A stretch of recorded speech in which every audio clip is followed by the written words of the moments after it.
E aí, pessoal, e o tema da aula de hoje, impulso de uma força e a conservação da quantidade de movimento. Tema bastante interessante, como vocês vão ver. E eu vou, inclusive, começar a aula de hoje lançando a vocês, convidando vocês a pensar num pequeno problema. O típico problema de física básica, onde a gente imagina pessoas que não têm o que fazer da vida, fazendo coisas bizarras. Então, o problema que eu vou propor aqui para vocês é o seguinte: imagine um cara, ele tem duas maçãs idênticas, ok? Então, imagine um cara, ele tem duas maçãzinhas idênticas, certo? Aí esse cara, ele sobe até o 10º andar de um prédio. Ok, beleza. E o que ele vai fazer? De um lado do prédio, do lado, por exemplo, esquerdo dele, em cima do prédio, lá no 10º andar, do lado esquerdo dele, ali em cima do prédio, existe uma piscina de geleia. Nossa, que coisa bizarra, né? Existe uma piscina de geleia do lado esquerdo no chão, tá? No chão, lá embaixo, lá no térreo, tá? Ele está no 10º andar do prédio. Lá no térreo, do lado esquerdo dele e do prédio, lá no térreo existe uma piscina de geleia. Do outro lado, do lado direito, lá no térreo, existe chão. Aí essa pessoa vai fazer o seguinte: ele vai pegar uma das maçãs, vai do lado direito ali e vai jogar a maçã do 10º andar diretamente no chão. Pergunto a vocês, o que vai acontecer com essa maçã? Essa maçã vai espatifar no chão, certo? Acho que não há dúvidas para ninguém. Imagina aquele chão rígido, de cimento. Agora, do outro lado ali, ele vai pegar outra maçã e vai jogar do outro lado onde existe uma piscina de geleia. Meu Deus, uma piscina de geleia. Ele vai pegar essa maçã e vai mirar na piscina de geleia e vai jogar. Muito provavelmente, existe uma possibilidade razoável de acontecer o seguinte com a maçã: nada. A maçã, ou ela ser minimamente avariada, ou simplesmente não acontecer nada com a maçã após ela cair na piscina de geleia, ela se mantém intacta. A minha pergunta é, uma pergunta óbvia, eu sei que vocês têm isso na intuição de vocês, na verdade, vocês sabiam que isso ia acontecer, mas a minha pergunta é, o porquê que a maçã que cai no chão espatifa, enquanto a maçã que cai na piscina de geleia, ambas na altura do chão, se mantém intacta? O conteúdo da aula de hoje, com o conteúdo da aula de hoje, a gente vai ser capaz de responder essa pergunta, tá ok? Por meio do seguinte tópico, por meio do seguinte princípio: princípio do impulso e da variação da quantidade de movimento. Ao fim da aula, eu não vou dar a resposta.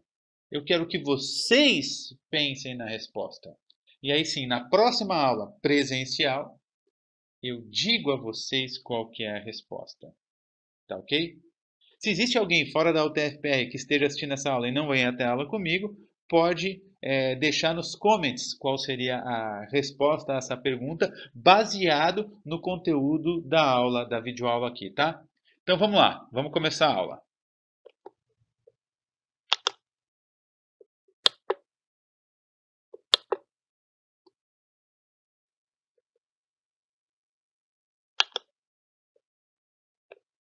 Princípio do impulso e a variação na quantidade de movimento. Então, vamos nessa. Vamos começar a estudar este tópico, vocês vão entender por meio disso o que é impulso.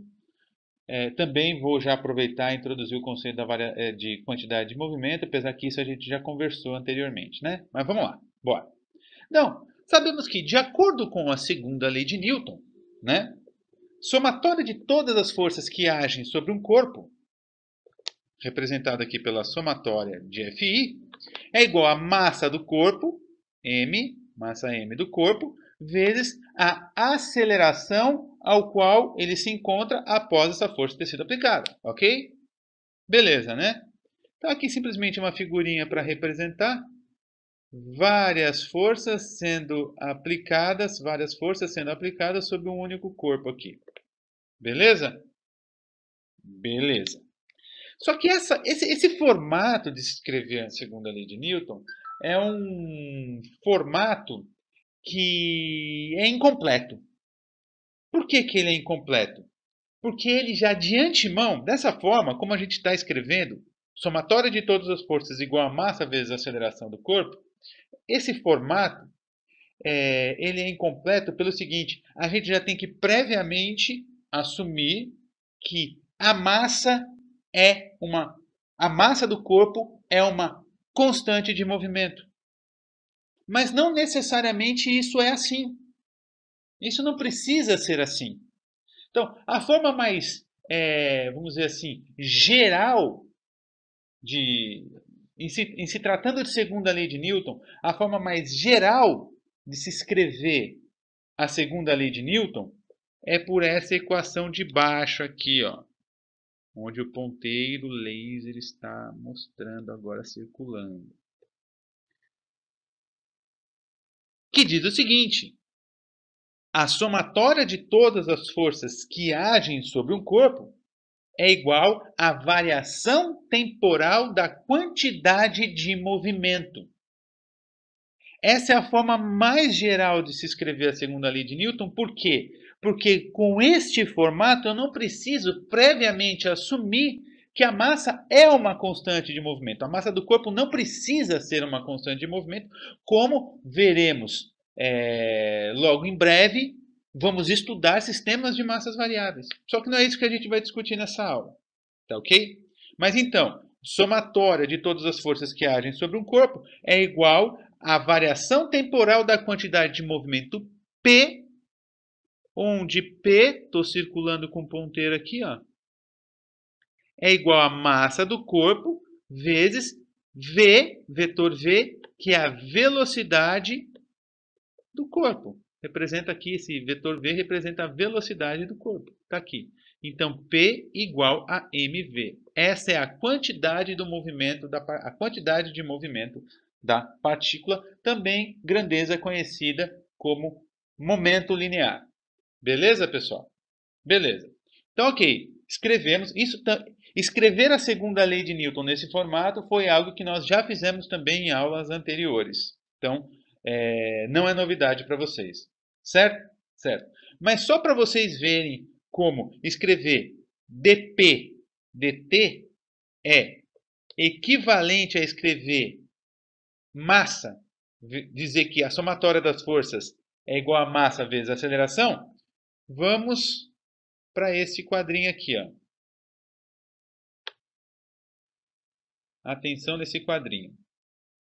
Bom, então eu estou dizendo aqui que a somatória das forças que agem sobre o corpo é igual à variação temporal do momento linear, ou da quantidade de movimento, que é igual à massa vezes a velocidade. Ok? Então vamos escrever aqui, ó, observando essa equação. Então aqui, ó, essa equaçãozinha aqui no quadrinho roxo. Somatória de todas as forças que agem sobre um corpo é igual a dmv, que é o momento, dt. Certo? Só que se a massa é uma constante de movimento, ela simplesmente pode sair de dentro da derivada, como eu estou mostrando aqui. Certo? Então, o que a gente vai ter aqui? A somatória de todas as forças que agem sobre o corpo é igual à massa do corpo vezes dv dt. E dv dt é o quê? É igual à aceleração. Ou seja, se tomada essa expressão que eu disse ser mais geral da segunda lei de Newton, que é o dp dt, tomada essa expressão, se eu assumo que a massa do corpo é uma constante de movimento, então a gente cai na famosa fórmula: somatória de todas as forças que agem sobre o corpo é igual a massa vezes a aceleração. Beleza? Beleza. Vamos continuar. Então, tomado o resultado, somatória de todas as forças que agem sobre o corpo é igual à variação temporal da quantidade de movimento, vamos estabelecer algumas coisas. Então vamos lá, pessoal. Vamos lá, continuando. Bom, nós escrevemos a segunda lei de Newton. Uma outra forma de escrever a segunda lei de Newton é por meio dessa expressão aqui, ó. Somatória de todas as forças que agem sobre o corpo, dt igual a dp, certo? Mesma coisa, mesma coisa. Beleza? Essa é a segunda lei de Newton, é igual, é a mesma coisa. Estou escrevendo exatamente a mesma coisa. Tá ok? Só que numa representação matemática distinta, mas estou escrevendo a mesma coisa. Certo? Beleza, então. Quando a gente se depara com esse tipo de situação, dt de um lado, dp de outro, o que normalmente a gente faz? Integral dos dois lados, né? E é claramente tomando cuidado com o integrando. De um lado eu vou integrar em t, porque é dt, e do outro lado eu vou integrar em p, porque é dp. Certo? Beleza. Então vamos lá. Integrando. Então o que a gente vai ter aqui? Ó? A integral de um tempo inicial até um tempo final, ou seja, a integral dentro de um intervalo de tempo da somatória de todas as forças que agem sobre um corpo. Só colocando aqui que a partir de agora eu vou começar a usar em vez de ficar carregando essa somatória aqui, vou chamar isso aqui tudo de FR, tá? Força resultante. Beleza? É igual à integral de um momento inicial ao momento final, dp. Beleza? Beleza. Então vamos integrar isso aí. Quer dizer, não tenho que integrar, na verdade eu não conheço as funções, mas vamos lá, vamos continuar. Então o que a gente vai ter? Integrando aí o lado direito, dessa equação, aqui, ó, com o que a gente vai se deparar? Vamos nos deparar com o seguinte, ó. A integral dentro de um intervalo de tempo da força resultante que age sobre o corpo é igual à variação da quantidade de movimento, que eu posso escrever como sendo igual ao momento final menos o momento inicial. Tenho certeza que isso não é novidade para ninguém, certo? Ou seja, temos já um resultado aí. Que resultado é esse? Vamos ler aqui, ó. A integral da resultante das forças aplicada em um corpo sob um determinado intervalo de tempo é igual à variação da quantidade de movimento do corpo, certo? Então, o que a gente fez aqui? Estamos integrando a força dentro de um intervalo de tempo e estamos dizendo o seguinte, que essa integral da força dentro de um intervalo de tempo é igual à variação da quantidade de movimento. Beleza? Meus caros, escrever isso aqui é a mesma coisa que escrever a segunda lei de Newton também. A gente sabe que quando uma força age sobre um determinado corpo, o que vai acontecer com esse corpo? A velocidade deste vai variar. Beleza? Assumindo que eu estou num sistema de massa constante, a velocidade desse cara vai variar. Pronto, fechou, acabou. Sem muitos mistérios, né? Então isso é uma forma de se escrever a própria segunda lei de Newton. Beleza? Mas então guardem, isso é um resultado bacana. A integral a integral da resultante das forças que agem sobre o corpo, a integral dentro de um intervalo de tempo da somatória das forças que agem sobre o corpo é igual à variação da quantidade de movimento. Beleza? Acho que sem mistério, né? Acho que tranquilo. Chegamos aqui, tranquilo, então vamos continuar.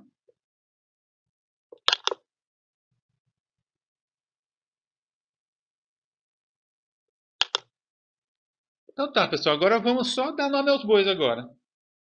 A integral da resultante das forças que agem sobre um corpo dentro de um intervalo de tempo é o que nós chamamos de impulso da força e representamos, como podemos ver aqui, ó, nesse quadrinho, ó, que está sendo circulado agora aqui, ó, pelo ponteiro.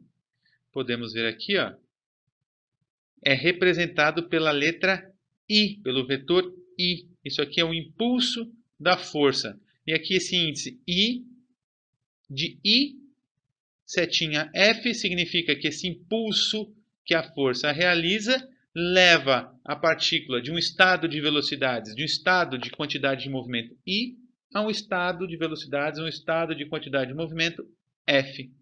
Beleza? Beleza? Tranquilo, né? Então isso nós chamamos de impulso. impulso. Para vocês visualizarem melhor a situação, simplesmente imaginem vocês empurrando uma caixa. Vocês estão aplicando uma força, vocês estão aplicando ali uma determinada força dentro de uma caixa para empurrar aquela caixa, vocês vão fazer isso dentro do intervalo de tempo, certo? Se a força que vocês tiverem, se vocês tomarem a integral dessa força que vocês estão aplicando dentro do intervalo de tempo que vocês realizaram a tal função, vocês vão ter então o impulso da força que vocês estão realizando, ok? Se isso é verdade, então, se isso é verdade, não, isso é verdade, só está dando nome, né? Então, se essa integral é igual a um impulso, então, como a gente pode ver aqui, ponteirinho aqui, ó, circulando essa outra equação, nós podemos dizer que o impulso da força é igual à própria variação da quantidade de movimento, certo? Então, o impulso da força é igual à própria variação da quantidade de movimento. Acho que não tem problema nenhum com isso, né? Então, a variação da quantidade de movimento de uma partícula é igual ao impulso da força que está sendo realizado sobre ela. Beleza? Beleza. A gente sabe que a variação do momento, o ΔP aqui, ele pode ser escrito como um PF menos PI, ou seja, quantidade de movimento final menos quantidade de movimento inicial, certo? E aí nós recaímos nesta outra equaçãozinha aqui no quadrinho roxo. Está aqui, ó, ponteirinho circulando aqui. A gente pode escrever aquela mesma equação dessa forma, que é assim, basicamente, a quantidade de movimento final de uma partícula é igual ao impulso aplicado sobre a força dentro do intervalo de tempo devido, né? Mas é igual ao impulso aplicado pela força mais a quantidade de movimento inicial, certo? Sem segredo, né? Mesma coisa que escrever a equação anterior. Só que, tradicionalmente, este resultado do jeito que está escrito aqui é conhecido como princípio do impulso e da variação da quantidade de movimento. Ou seja, quantidade de movimento final é igual à quantidade de movimento final de uma partícula é igual à quantidade de movimento inicial da mesma, mais o impulso realizado pela força. Este resultado é conhecido como princípio do impulso e da variação da quantidade de movimento. De fato, vamos falar, de fato, é uma forma diferente de se escrever a segunda lei de Newton, né? Não muda nada. O princípio, os conceitos envolvidos são exatamente os mesmos, né? Só que isso vai ajudar a gente em muita coisa, como vocês vão ver para frente. Mas a gente pode sim afirmar que é uma forma distinta de se escrever a segunda lei de Newton. Beleza? Beleza. Vamos aqui para o gráfico. Vocês podem observar do lado direito, tem o gráfico, ó. Ponteirinho circulando o gráfico. Se eu tenho então, pessoal, se eu tenho um gráfico de força em função do tempo, eu tenho um gráfico então de força em função do tempo, ok?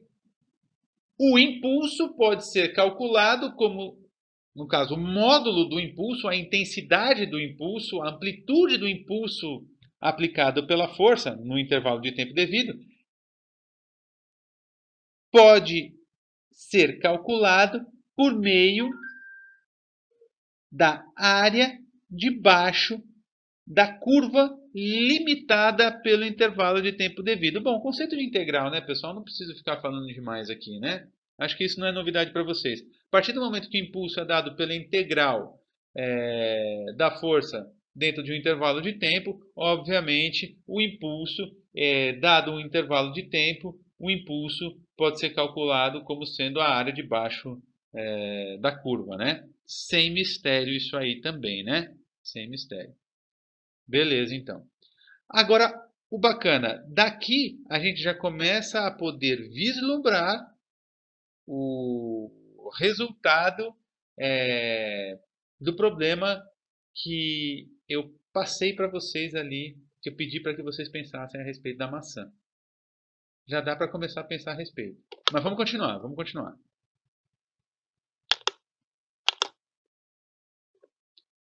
Então tá, e vamos continuar então agora falando da conservação da quantidade de movimento. Então a gente acabou de falar aí sobre o princípio do impulso e da variação da quantidade de movimento, vamos falar agora sobre conservação da quantidade de movimento, certo? E para a gente começar a introduzir esse conceito, vamos imaginar o seguinte sistema.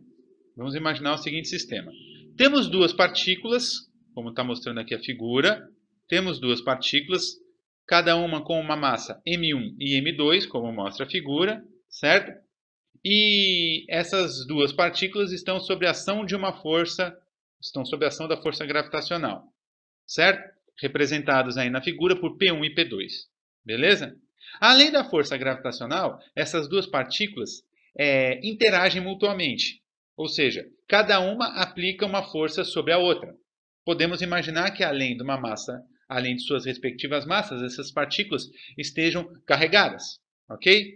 Beleza, então. Então a gente pode supor aqui que, pode supor não, vamos representar que por F21, a força que a partícula de massa m2 exerce sobre a partícula de massa m1, e vamos representar por F12 a força que a partícula de massa m1 exerce sobre a partícula de massa m2. Perfeito, perfeito, tranquilo. A gente pode calcular o impulso total sobre o sistema, tomando que o sistema é constituído por essas duas partículas. Então vamos assumir que essas duas partículas constituem um único sistema de partículas, beleza? E vamos agora calcular o impulso total sobre o sistema. O impulso total sobre o sistema de partículas é igual ao impulso que age sobre a partícula 1 mais o impulso sobre a partícula 2. Beleza? Então, o impulso total sobre o sistema de partículas é igual à somatória do impulso em cada uma das partículas. Tá ok? Isso já está representado na equaçãozinha que o ponteiro laser aqui está circulando. Ó. Já está representado aqui. Beleza? Está aqui. Bom, como vocês podem perceber, eu estou colocando algumas coisas diretas que é para vocês irem pegando e irem pensando para acompanhar, além de só acompanhar, é claro, né? Eu estou previamente assumindo que todas as forças que agem dentro desse sistema de partículas são forças constantes.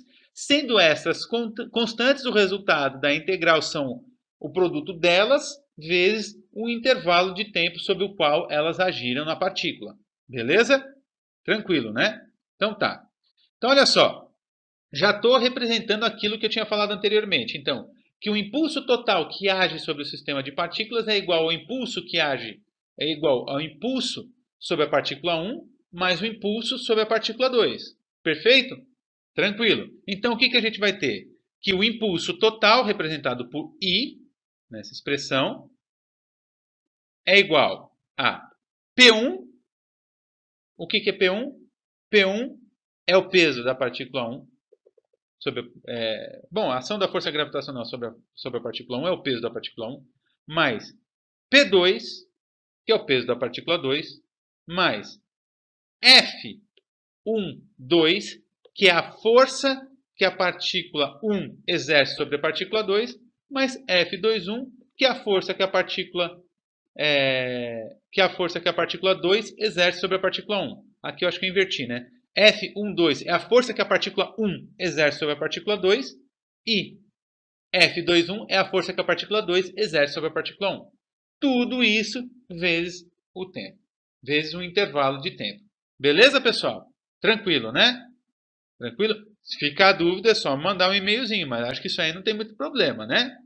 Isso aí não tem muito problema. Ok, então. É claro, isso a gente já sabe, né? Se eu tenho forças de interação e assumindo que essa força, por exemplo, seja uma força elétrica, por exemplo, a gente sabe que, de acordo com a terceira lei de Newton, se eu tenho forças de interação, eu sei que a força que a partícula 1 exerce sobre a partícula 2 tem que ser de mesma intensidade e sentido oposto à força que a partícula 2 exerce na partícula 1. Acabou, né? E isso está representadinho aqui, ó. F12 é igual a menos F21. Tranquilo, né? Terceira lei de Newton sendo aplicada aqui. E, claramente, aplicando o princípio da terceira lei de Newton aqui, a gente vai... Essas duas forças, F12 e F21, elas se anulam mutuamente, e o que a gente vai obter é este resultado. Ó. Tá aqui o resultadinho. Então, o que a gente tem aqui? Que o impulso total... Então, olha só que interessante que a gente tem, pessoal.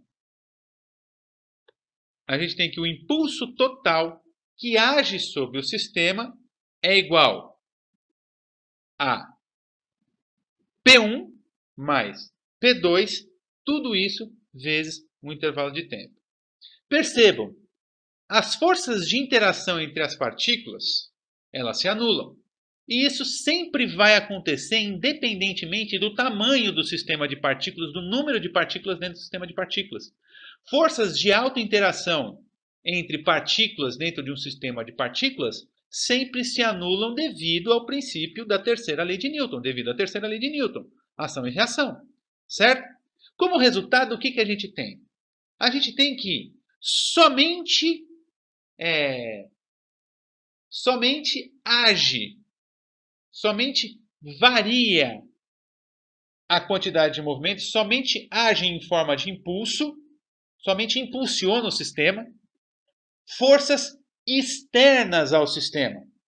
Percebam que a força peso das duas partículas são forças externas ao sistema de partículas que constituem somente essas duas partículas. Já as forças F21 e F12 são forças de alta interação. Não são forças que partem de fora do sistema de partículas. São forças que existem porque as partículas existem. Então, são forças que pertencem ao sistema de partículas. Eu chamo essas de forças internas. Beleza?